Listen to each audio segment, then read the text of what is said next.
दोस्तों, waste Asia यानी कि मिडिल ईस्ट से इस वक्त एक बड़ी और चिंताजनक खबर सामने आई है। दुनिया के सबसे अहम समुद्री रास्तों में से एक स्टेट ऑफ हॉर्मूज में एक कार्गो जहाज पर हमला हुआ है।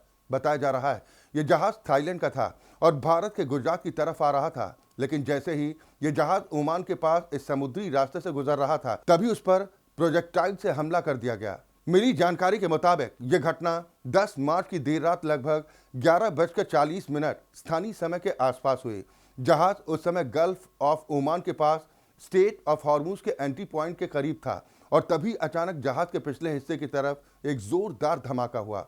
शुरुआती जांच में माना जा रहा है कि यह हमला किसी ड्रोन या मिसाइल जैसे प्रोजेक्टाइल से किया गया। हमले में जिस जहाज को निशाना बनाया गया उसका नाम मयूरी नारी बताया जा रहा है। यह धमाका इतना तेज था कि जहाज के स्टर्न यानी कि पिछले हिस्से में एक बड़ा छेद हो गया और आग सीधे इंजन रूम तक जा फैली। इंजन रूम में मौजूद मशीनरी में आग लगने के कारण जहाज की पावर और नेविगेशन सिस्टम भी प्रभावित हो गए और देखते ही देखते जहाज में अफरा तफरी मच गई। शिप ट्रैकिंग प्लेटफॉर्म्स के मुताबिक ये थाई झंडे वाला बल्क कैरियर था जो यूनाइटेड अरब अमीरात के एक पोर्ट से 10 मार्च की शाम करीब 6 बजे रवाना हुआ था। इसका अगला डेस्टिनेशन भारत का कांडला पोर्ट था। जहाज में उस समय औद्योगिक सामान और कुछ कच्चा माल भी लदा हुआ बताया जा रहा है। हमले के वक्त जहाज पर कुल 23 क्रू मेंबर्स मौजूद थे। थाईलैंड के ट्रांसपोर्ट मिनिस्ट्री के मुताबिक इनमें से 20 लोगों को सुरक्षित बाहर निकाल लिया गया, जबकि 3 क्रू मेंबर्स अभी भी लापता बताए जा रहे हैं। जानकारी के अनुसार जब धमाका हुआ उस समय ये तीनों लोग इंजन रूम में ड्यूटी कर रहे थे। हमले के तुरंत बाद जहाज के कैप्टन ने रात तकरीबन 11:50 पर इमरजेंसी अलार्म बजाया और करीब 12 बजे के आसपास अबेंडन शिप यानी कि जहाज छोड़ने का आदेश दे दिया, जिसके बाद सभी क्रू मेंबर्स लाइफ जैकेट्स पहनकर लाइफ बोट में सवार हो गए। कुछ ही मिनटों में वो जहाज से करीब 1 किलोमीटर दूर सुरक्षित दूरी पर पहुंच गए।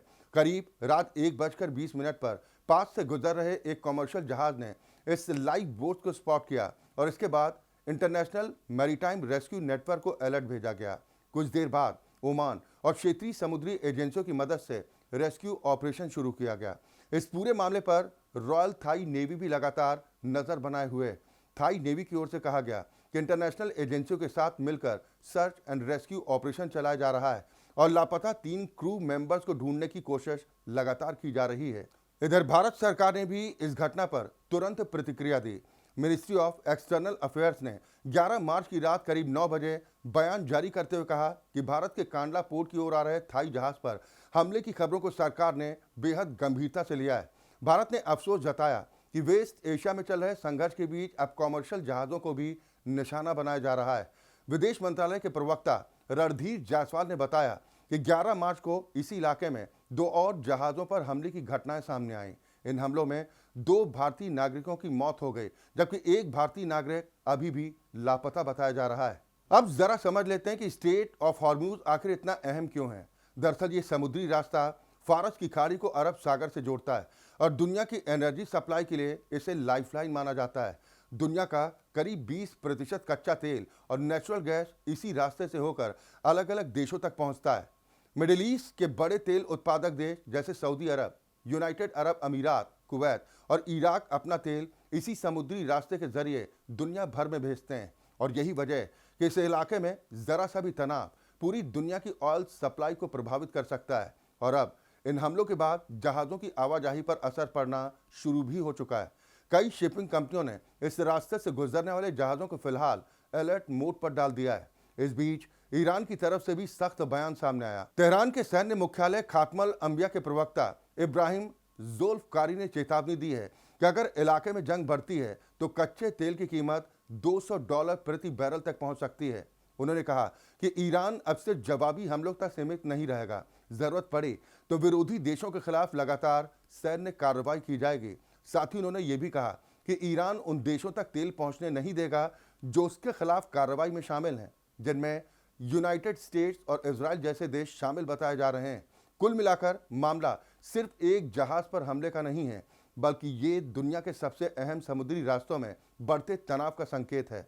अगर हालात ऐसे ही बने रहे तो इसका असर सिर्फ मिडिल ईस्ट तक सीमित नहीं रहेगा, बल्कि पूरी दुनिया की ऑयल सप्लाई, शिपिंग रूट और पेट्रोल डीजल एलपीजी की कीमतों पर भी इसका बड़ा असर पड़ सकता है।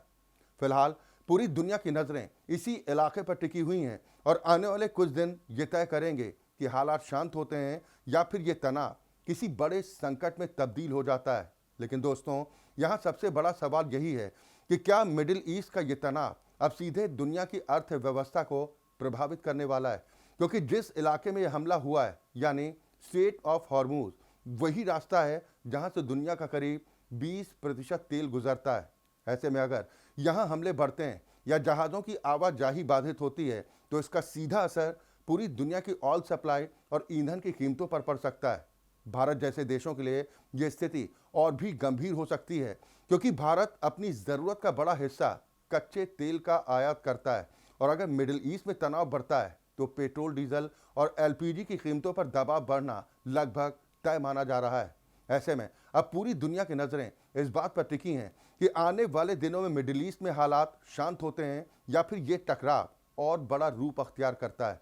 क्योंकि अगर ये तनाव समुद्री रास्तों तक फैलता है तो इसका असर सिर्फ एक इलाके तक सीमित नहीं रहेगा, बल्कि पूरी दुनिया की अर्थव्यवस्था और ऊर्जा सुरक्षा पर पड़ सकता है। फिलहाल स्थिति बेहद संवेदनशील बनी हुई है और अब देखना होगा कि आने वाले दिनों में हालात किस दिशा में जाते हैं। इस खबर में इतना ही। आगे मिलते हैं किसी नए अपडेट के साथ। तब तक के लिए नमस्कार।